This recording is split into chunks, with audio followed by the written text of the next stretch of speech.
Great. Hello everyone, welcome to the Treasure House. Thank you so much for coming today on the open day of our brand new exhibition at Beverley Art Gallery, Home is So Sad. So the exhibition showcases the work of two artists, Sam Robinson, who we're very lucky to have here today, and also Yeonkyoung Lee as well. Now both of the artists have travelled here from Seoul, South Korea, to set up this exhibition, which is incredibly exciting. So the exhibition is titled Home is So Sad, after the Philip Larkin poem, which was published in 1964.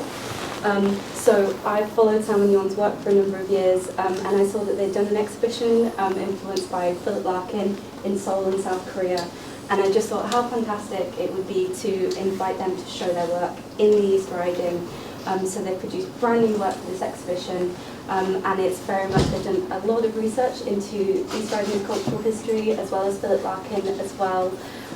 So yeah, the work's incredibly exciting, and then as well as their own work, so Sam's created a series of paintings, and he's really experimented with the materials and techniques of the paintings. They're fantastic, really colourful.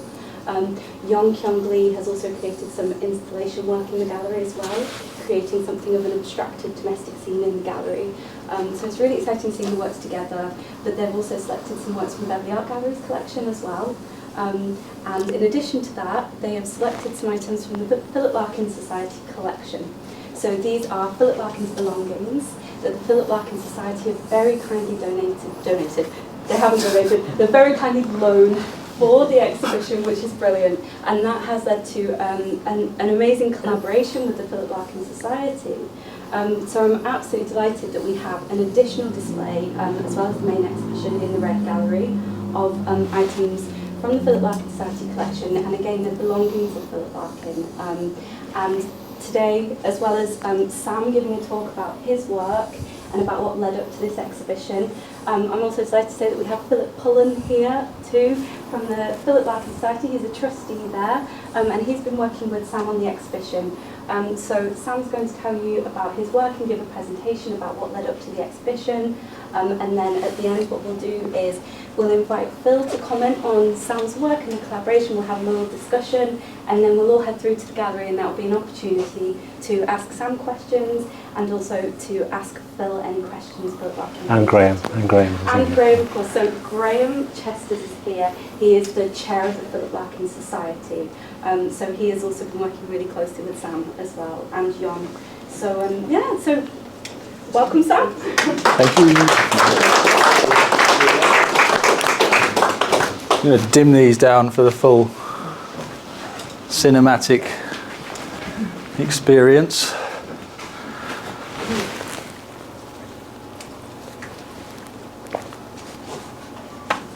Hi, so thank you everybody for coming. A few other thank yous. Thank you to Hannah for putting everything together with a lot of moving parts and at great distance across the world. She's done an amazing job of that. Thank you to everybody at the Larkin Society, to Graham and Phil in particular, who kind of, as Hannah said, kindly loaned us things, but also added an awful lot of information, which kind of helped to inform the work. Thanks to everybody also here at Beverley Art Gallery, Rob and Penny and Sarah, for kind of putting the whole thing together when we got here and for making us feel so welcome, having travelled, as Hannah says, quite a long way. What I really wanted to do with this talk today is kind of talk about what's not in the gallery as much as what is in the gallery, and that includes kind of a little bit of a history of us and our work, because I think that helps to kind of inform what you see in the gallery.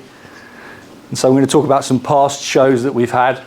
I'm also going to talk about the research process and the development process behind this show. So all of those things that you kind of can't see really in the space. The first thing I kind of wanted to talk about is the slightly sort of thorny sometimes issue of kind of contemporary art and what contemporary art is and what that even means really within the wider meanings of art. So we're both kind of products of kind of contemporary art academies, if you will. Both of us Glasgow for MFA, and for me the slightly kind of infamous maybe Goldsmiths at BA, which kind of has its connotations. And that, no problem. That kind of, I think informs, it kind of has to inform our work. And these images are kind of just there really to describe a contemporary art academy as a place really where practice and technique are not really taught. No one teaches you how to paint, nobody tells you what materials to use. Really you're dealing with theory pretty much the whole time, and you're thinking about what art might be, what its role is in the world, okay, how it exists kind of socially. And so a lot of it's become really branches of kind of philosophy and sociology. And it's also important to say that within this kind of environment, painting is certainly no longer the primary means of expression, really. If you paint, you're probably in a minority, okay? You're more likely going to be making film, installation, even performance. But it means that painting that does come out of these places is kind of informed by some of that same theory. And so our work has kind of come from that, really, unavoidably. And that means kind of really thinking about what painting is and what it does and how it exists in the world, what its various jobs are amongst every other medium in the world, film, the novel, poetry, as we're going to talk about today a little bit, but also within those other forms of contemporary art. And so I've kind of got these 3 slides to begin with, which I think are 3 really like iterations or 3 versions of what painting is and what it can be. The first one, this is John Frederick Herring, painting called Amato. It's obviously a racehorse. And it's kind of there to talk about how painting is really a means of describing the world and recording the world quite kind of accurately for the purposes of sort of preservation, capturing things, capturing people, capturing objects, capturing places, and kind of preserving them. That's not to say it doesn't also include symbols. So we know, for example, that the lamb is Christ and the candle is the passing of time. So it has metaphorical potential, but in this case, really, it's a means of recording the world as we might see it. That means it also has the potential to be kind of romantic, because sometimes we don't record the world just as it is. We see it as we want to see it. It's romanticism, I guess. The second kind of iteration, this is Kirchner, is that painting can kind of be a means of representing the kind of subjectivity of a painter. And it contains, in that sense, the ego, I guess.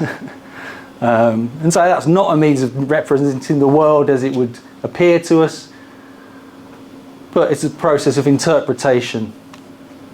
And from that come all these ideas that we kind of know to do with biography. So we don't just look at Van Gogh painting and judge it formally. We think about his biography kind of inescapably. And we think of his tortured genius, etc., etc.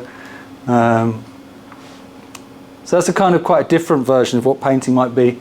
And finally, this is Robert Ryman, 1976, doing something quite different and just thinking about painting as a purely formal construction. Surface, line, colour. And it includes also a certain set of kind of parameters and rules. We have a stretcher. The stretcher has sides.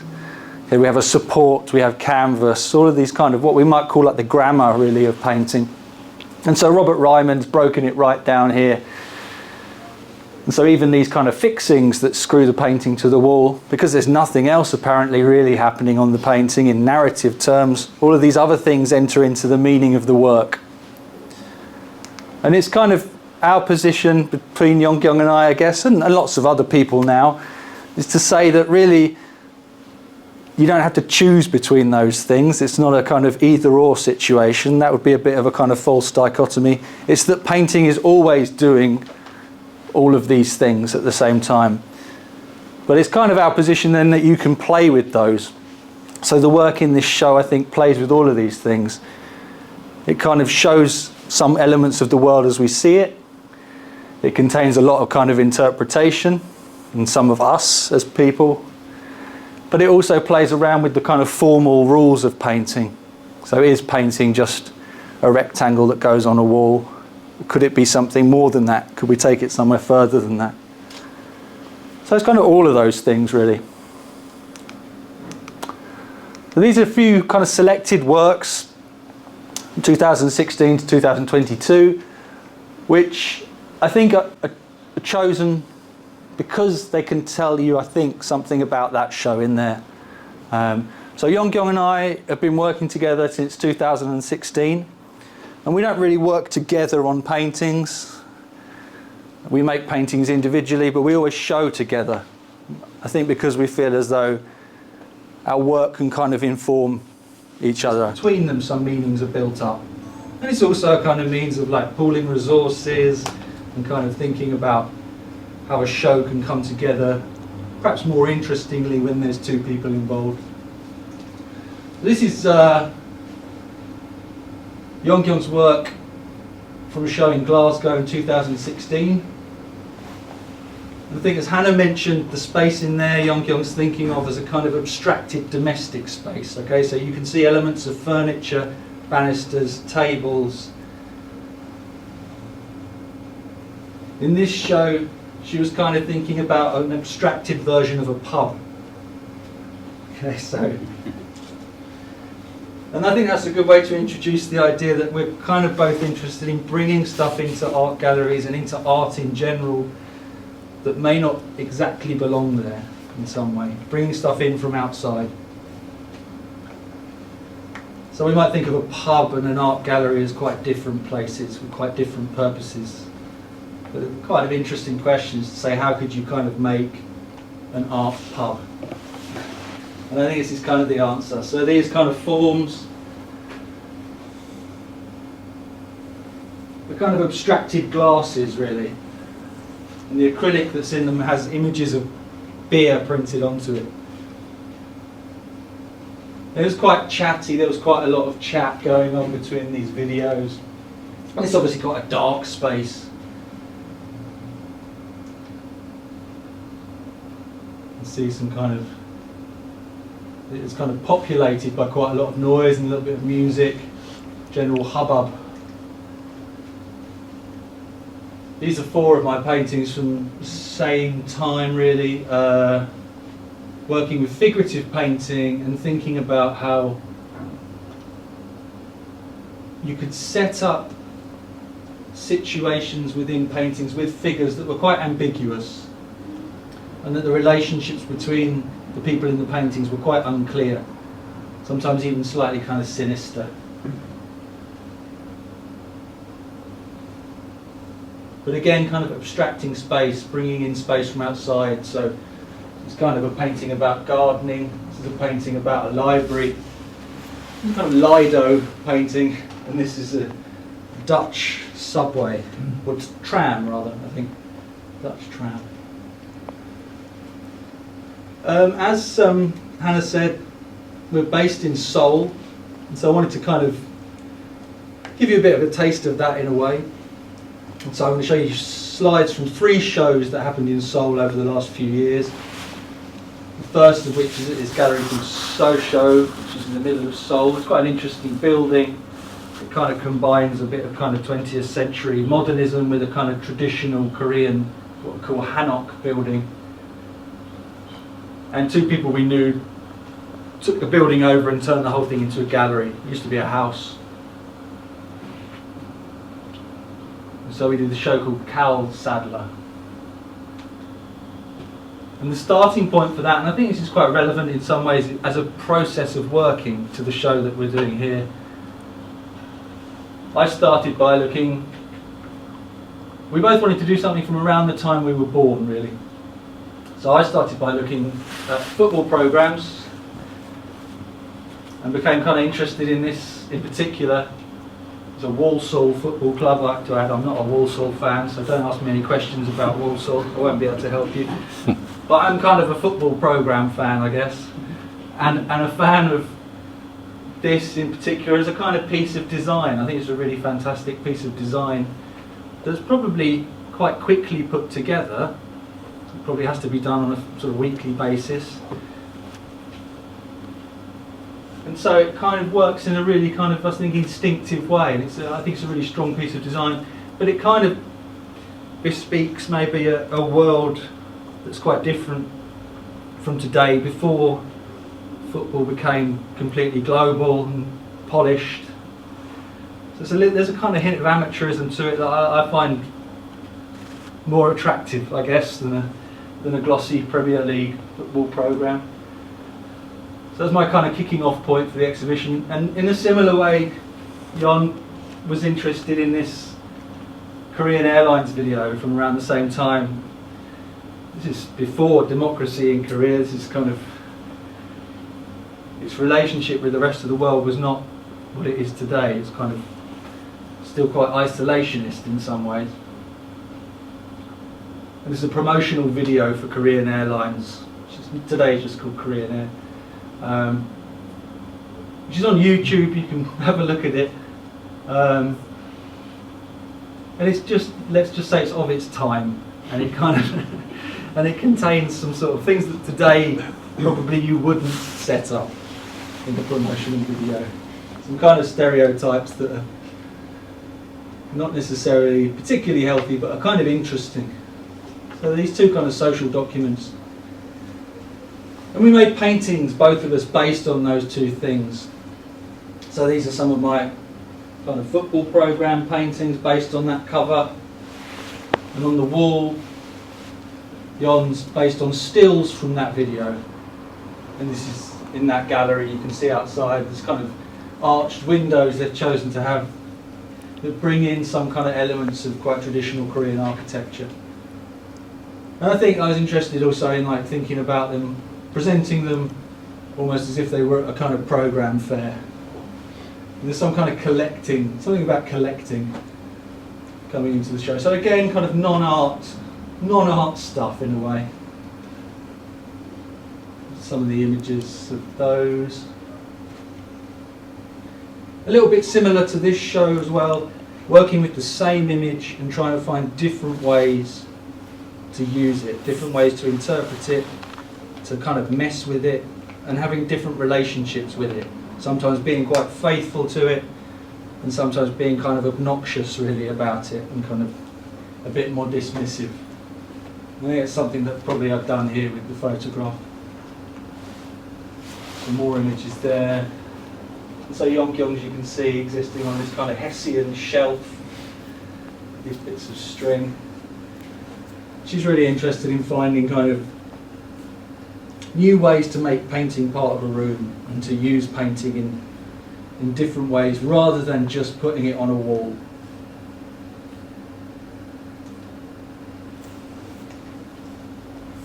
Some more images from that show. You can see there's kind of elements of aeroplanes in here, but they're a kind of mash-up abstraction really of that film. See these nice shelves that she made. Like the idea of having a painting on a shelf.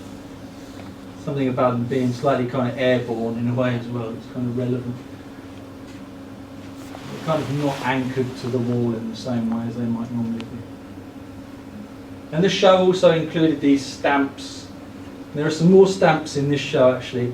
And it's another kind of interest, I think, in collecting something, collecting visual stuff that's kind of not art, but that's actually, when you bring it into a gallery, you realise how kind of well designed these things are, and how they really are, in a sense, art. There's not much gap really between a sort of a sheet of stamps and, you know, Andy Warhol. It's not very far.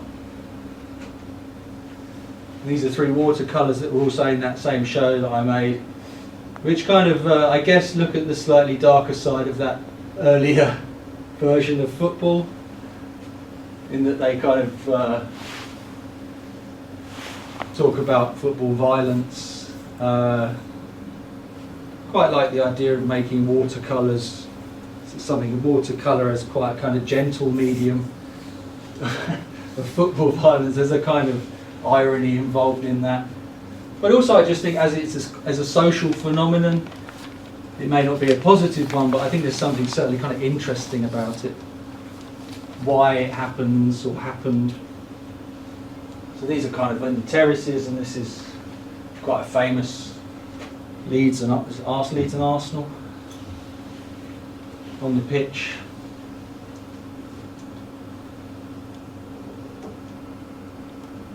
Another show that we did is there's two spaces in the same building called Shift and Space Hyung. This is in quite an industrial area of Seoul, which is kind of slightly under threat really from being gentrified. It's kind of a shame because it's a very interesting part of Seoul. It's actually very central, and so that kind of leaves it slightly at risk. So they're both within this building. You go up a very narrow flight of stairs, you came across my space, carried on, you came across Yeonkyoung's space. So the space was called Market Tama Market. And Tama just means market, so in Korean, so really it's just called market.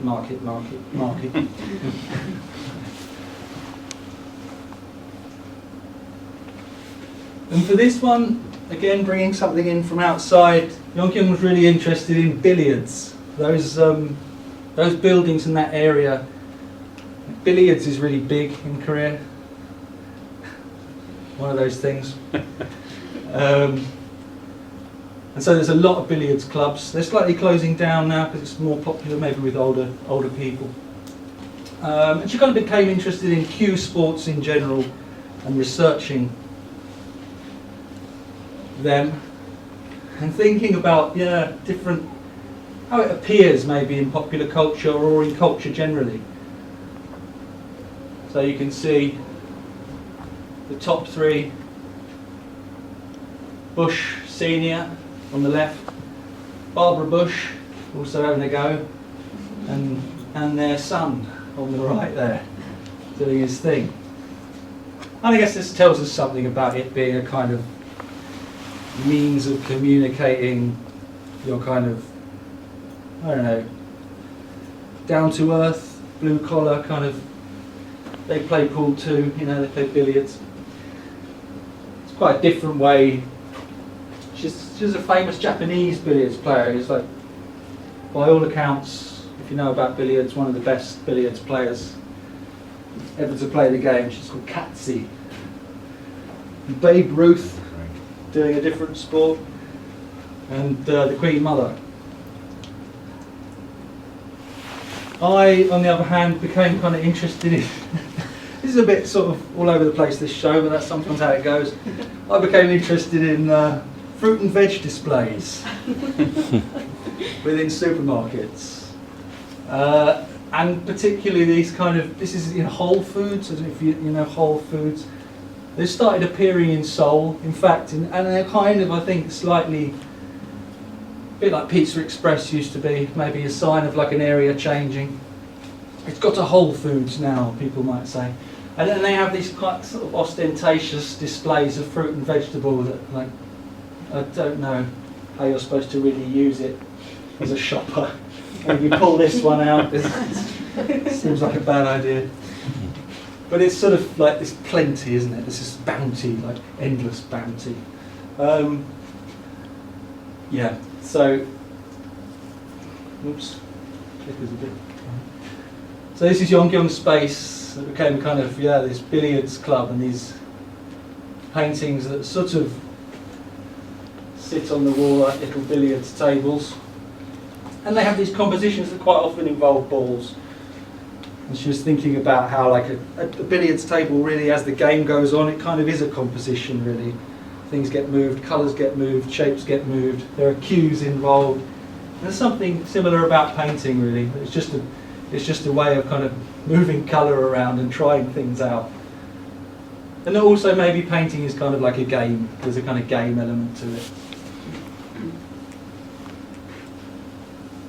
And there's a table there. So I don't know, to imply that this is not just a kind of gallery in some way. That you can take a break, have a drink.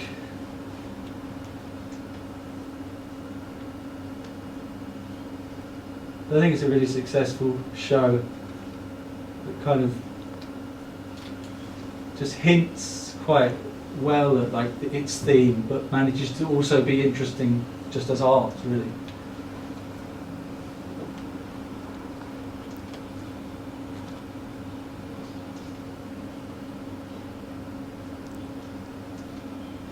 And this was my space in the same building.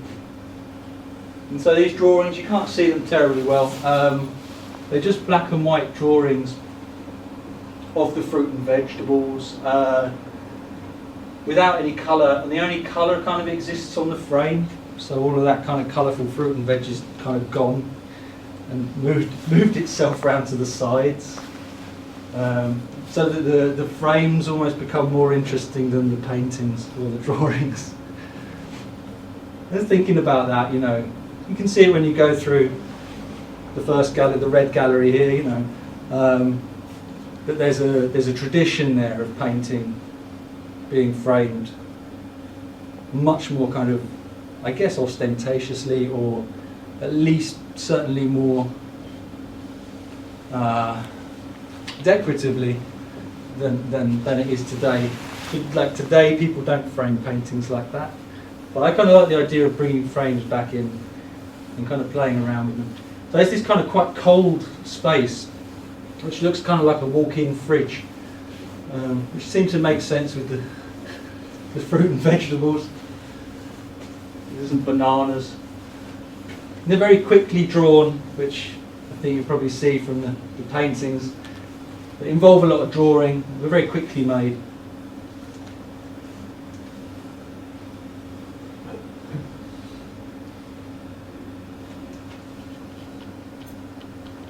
This is a show that happened at our own gallery, which is called Keep in Touch, which we've been running since 2017, and it's a kind of project space, mainly for young artists. We don't really show our own work there very often. I can tell you a little bit about it just out of kind of, even though we're so far away, it seems like we should mention about it. So it's in the centre of Seoul. It's kind of non-profit. We don't really make any money out of it. It's funded generously sometimes by the Arts Council Korea. It kind of happens on an annual basis. But the artists that we show are also funded by the Arts Council. And we're really keen that it gets used in lots of different ways. It can be used in as many different ways as possible, really. This is a show by an artist called Son Ji-hoon. And the show kind of really only happened at night.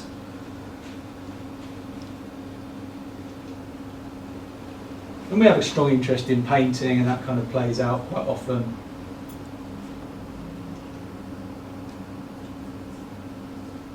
But also installation. You can see some kind of furniture-y forms going on here. So these are all Korean artists, relatively young. And the idea really is that the gallery gives people who've recently graduated a bit of a platform to move on, because often when you graduate from art school there's a horrible kind of gap at the end of it when not much happens. We've also shown people from this country. These are two Scottish artists who showed with us in Seoul, Callum Monteith and Sarah Tripp. And we showed quite a lot of video work. It's actually kind of a big thing in Korea to work digitally. You can think about maybe some of your associations with Korea. You think about kind of Samsung plasma screen TVs and what have you. And that kind of plays out in quite a lot of Korean art, really. And it's also been kind of a place for like slightly marginalised groups in Korean society. LGBT artists and female collectives. And it's a bit of a kind of, when it's at its best, a bit of a kind of social hub for artists as well. kind of a little library of things. So this really was the show that kind of kicked off this show, so we're coming kind of round here. Slightly conscious of time. Oh, we've been 35 minutes, really. Goodness me. Sorry. I'll speed things up a bit. And so for that show, Yeonkyoung was interested in fitted kitchens and kind of early fitted kitchens. I was interested in castles as a kind of traditional British thing. I've got a book of 50 British castles, which I found in Korea. It's a small book. And there's a kind of like slightly nostalgic thing about going to castles when you're a kid. But also thinking about like, we were thinking about home, what home is, and in a kind of very strange way, this is a home, I guess. It's not easy to forget. And so this was the show, also called Home is So Sad in Seoul. You see my paintings there of castles and Yeon's of fitted kitchens, but also some of these furniture-like forms which you'll find in the gallery here. So it's a kind of domestic space in a gallery.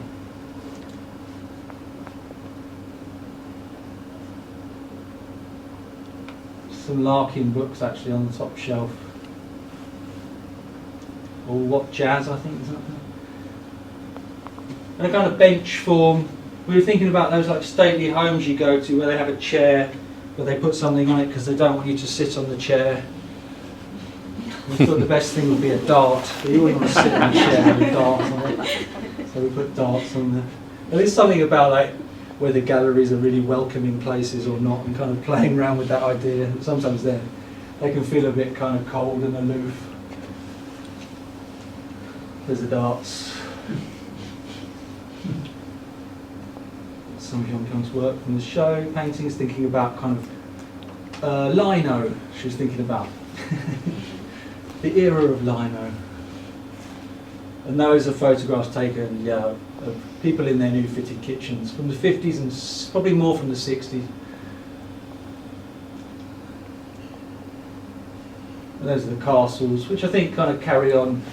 You can see maybe some connection between those and this show. Brings us to this show, which I'll go through fairly quickly because I feel as though the work's there. We can talk about the work when we're in there. If you've got specific questions about the work, ask me.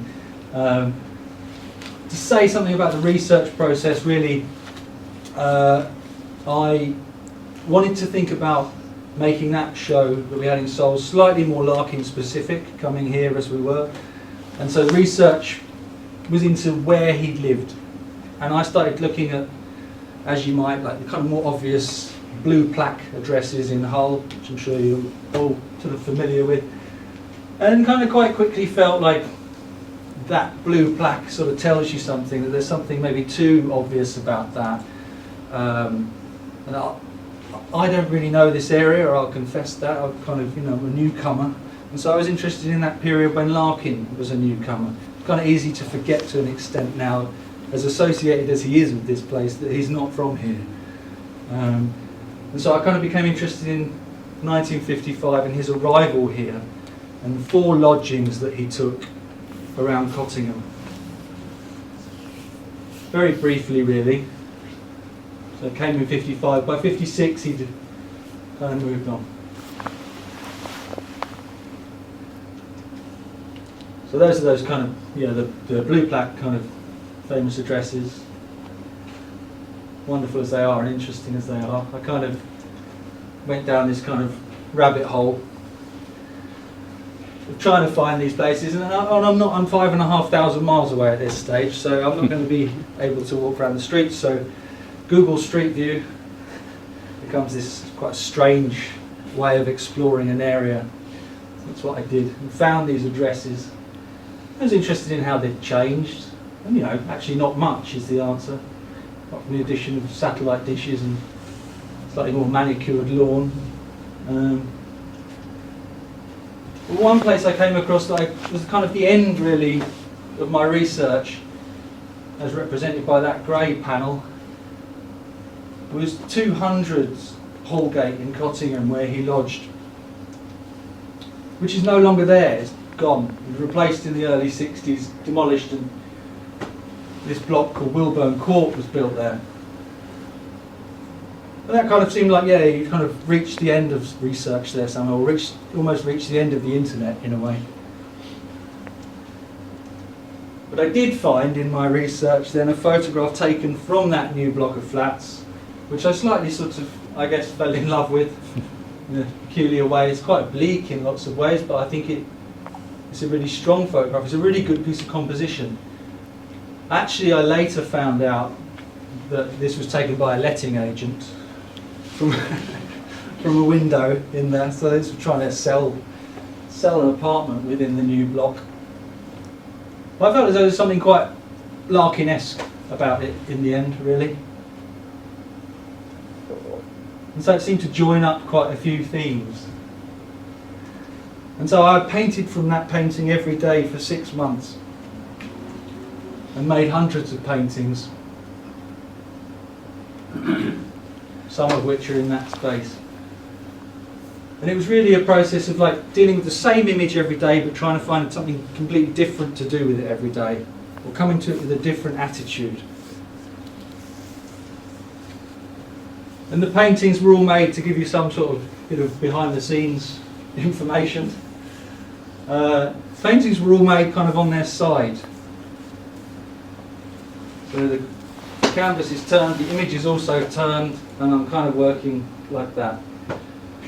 Kind of to give myself a bit of distance from it so that I don't end up making too many assumptions about the image, really. Or even not about the image, assumptions about what a small high street looks like, or what a tree looks like. So it becomes slightly objectified, slightly taken out of context. And they're made very quickly, and they're made pretty much only when I'm looking at this. I don't really look at these when I'm making the painting.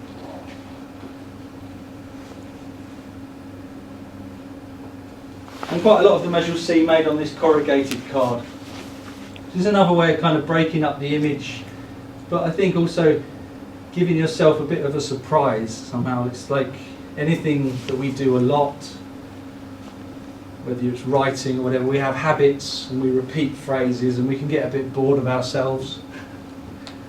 So there's something about like this causing a problem that stops you having those habits, stops you kind of making the same marks again and again. Yeonkyoung's work for the show started really from this image, which is in a good book that I'm sure some of you have seen, called The Importance of Elsewhere, which is a collection of Philip Larkin's photographs. And this is of a shop window in Hull, 1956. And small ads that people have kind of posted in the window, various things.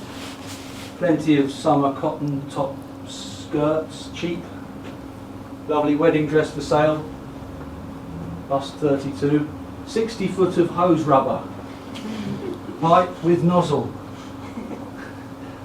Quite a selection of items. At the same time, thanks kindly to the people at the Larkin Society, she had access to the official kind of documentation of Larkin's possessions. With Beatrix Potter.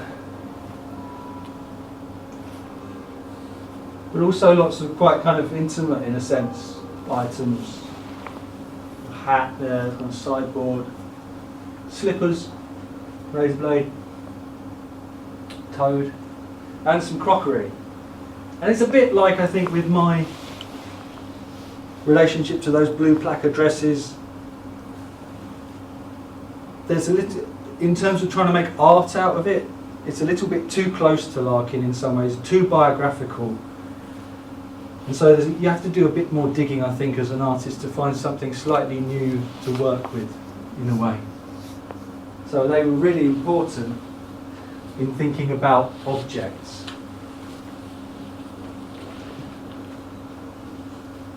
But actually, I think in a similar way to my found image, Yeonkyoung wanted to find a kind of contemporary version of some of that. And also some of that imagery that's in the poem, Home is So Sad, about objects and our relationship to them and how they change. Something that we bought in the past kind of tells us about who we are now, an ambition we might have had for who we might possibly be, as he says, it's kind of long, fallen wide. And so eBay, I think for Yeonkyoung, seemed like a kind of contemporary place where that sort of stuff is played out, really.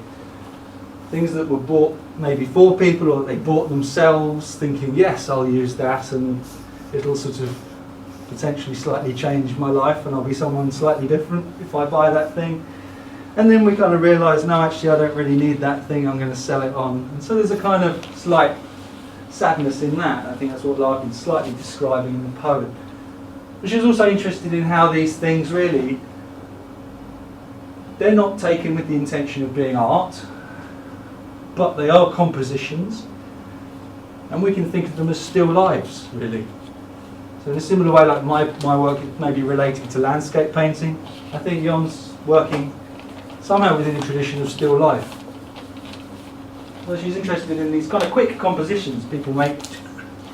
You take a picture, stick it on eBay, and then using something like that to kind of make art from, really.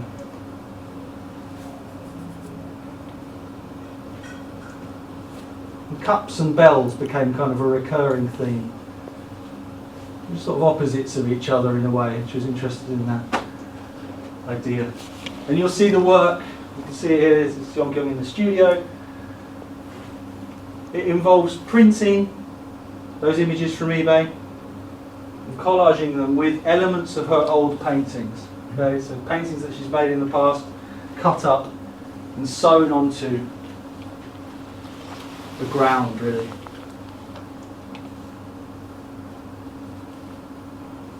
And you can see the kind of furniture-like forms. We can talk about that more when we go into the gallery. The way they're presented is kind of distinctly domestic. We also wanted to include some work from here as well. So we chose 2 paintings from Beverley Art Gallery collection, which have kindly been included. Both flower paintings. And I think both kind of carry some of the mood of Larkin. They're both from the mid-60s. We can't date them hugely precisely, but we know they're from the mid-60s. And I sort of feel as though they carry some of the mood of Larkin. There's that vase as well in the line in the poem, which to me would imply flowers. But they're certainly not jolly flower paintings, we can say that. They've got a kind of element of gloom to them, maybe. An element of kind of prickliness as well. I think they're 2 really strong additions to the show. And 2 paintings that were owned by Larkin, which we're really lucky to have, thanks to the Larkin Society. Lillian Walton, Jenny's Cafe 1950, which was actually bought here at Beverley Art Gallery by Philip Larkin. 1971, he bought it here for £2. He saw it and he went downstairs again, stood in the lobby, changed his mind, came back upstairs and bought it. Still mysteriously got a kind of red sold sticker on it. Seems to have been there all the time. And a painting that Larkin didn't buy, but which was gifted to him. Ted Tarling, local artist and jazz musician. I'm sure lots of people in this room know more about him than I do. This was gifted to Larkin, and Larkin, there's a letter on the reverse where Larkin kind of praises this painting for what he calls meticulous melancholy, which I think is a pretty good summary of the painting. So that's kind of brought us up to date, really, and also kind of brought Larkin quite heavily back into the mix. So I think I'd like to invite Graham and Phil. Yeah, so we'll just put the light on and then so Philip Holland, who we introduced at the start. Okay. And Graham, yeah, fantastic. So I thought this would be a good opportunity because we've all been working together quite closely on this exhibition, and I thought it would be a good opportunity to hear everyone kind of speaking about working on the exhibition and the collaboration. Yes, happy to have Dr. together with really the Larkin and place. And doesn't mean he's riding. I mean, last year during the centenary, I think we went as far as Sark. But I was fascinated when what Sam was doing, and it's quite surreal having Zoom meetings. Somebody in Seoul who was telling me about an estate agent in Hallgate. I'm very glad that 200 Hallgate is no longer there. So like the potential of absence, which is a kind of theme in itself. I've been many happy now trying to find 200 Hallgate. The local history society, they've got a website, would surely give me such a picture, because they've got over 7,000 pictures, not one of which shows human. No aerial photographs. There's aerial photographs of 192 and a bit flat. So I gave up. But it did introduce me to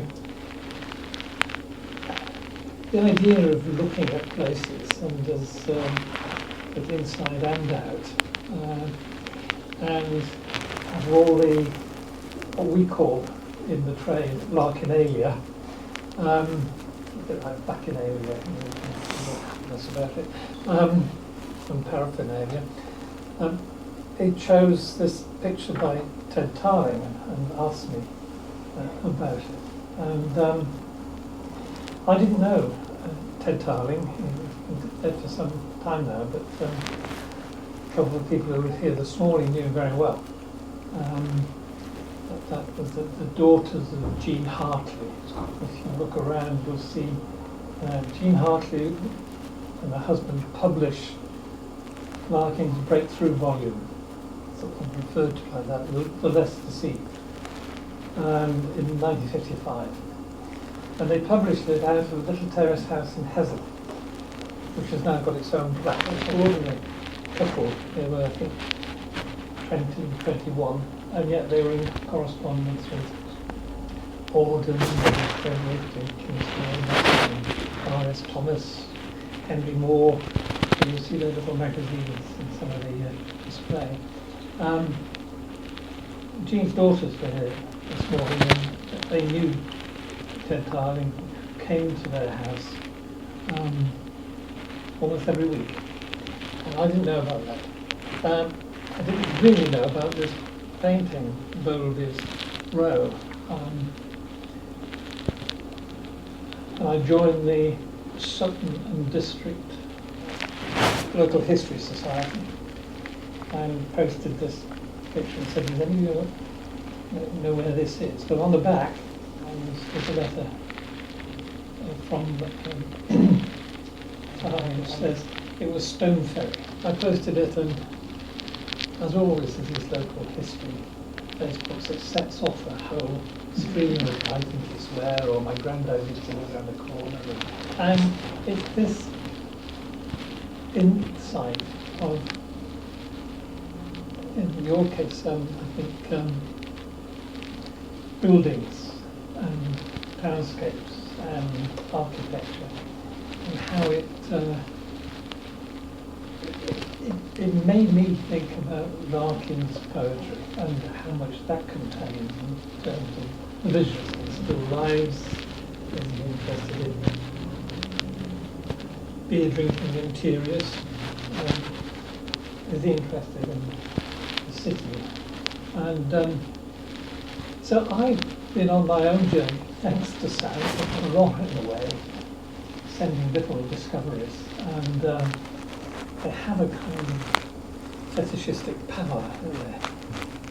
A friend of mine said, Roswell, I remember this, a common friend of ours saying that she wanted to go to the exhibition because she's interested in ceramics. As it happens, of course, there is a ceramic exhibition out there. So it's been very interesting. The Larkin Society, I think, not unnaturally, it focuses on its poetry, but pushing this towards his interest in art, which you might compare them with, probably minor, and been quite a revelation for us. I'm deeply grateful. Yes, I mean, I would endorse what Graham has said, really. I mean, it's been a really exciting project for us to work on. And I guess I was particularly excited by the fact that I live in Beverley. My role last year was to sort of promote the centenary of Philip Larkin, and Graham mentioned place. That was very much a theme for what we wanted to do in the year, which was to try and get something happening in as many places across the British Isles, at least, that Larkin had an association with, you know, either because he'd been there or because he lived there, or because he'd written something about the place. And as I say, the furthest place we could get south was Sark, where he used to go on holiday. We got across to Northern Ireland, to Belfast, which is where he was before he came to Hull. That was his previous job as a librarian at Queen's University in Belfast, and then he turned up in Hull. But we didn't manage to get anything on in Beverley last year, much to my disappointment. So this has been a fantastic opportunity to put that right, really, because it's been wonderful to work on this exhibition and there's so much in it to see, but I thought this was a really good opportunity to do a few other things as well that would bring to life Larkin's relationship with Beverley and with the East Riding. Because Beverley was one of the in fact, it probably was the first place that Larkin came to once he'd not, in a sense, settled down in his digs in Cottingham. He wasn't too keen on Hull, first off. And weekends he would get his bike out and he cycled to Beverley. That was the first place that he came to. He thought it was too big for him to settle here. Thought it was too noisy, too many cars, and it didn't have a bookshop.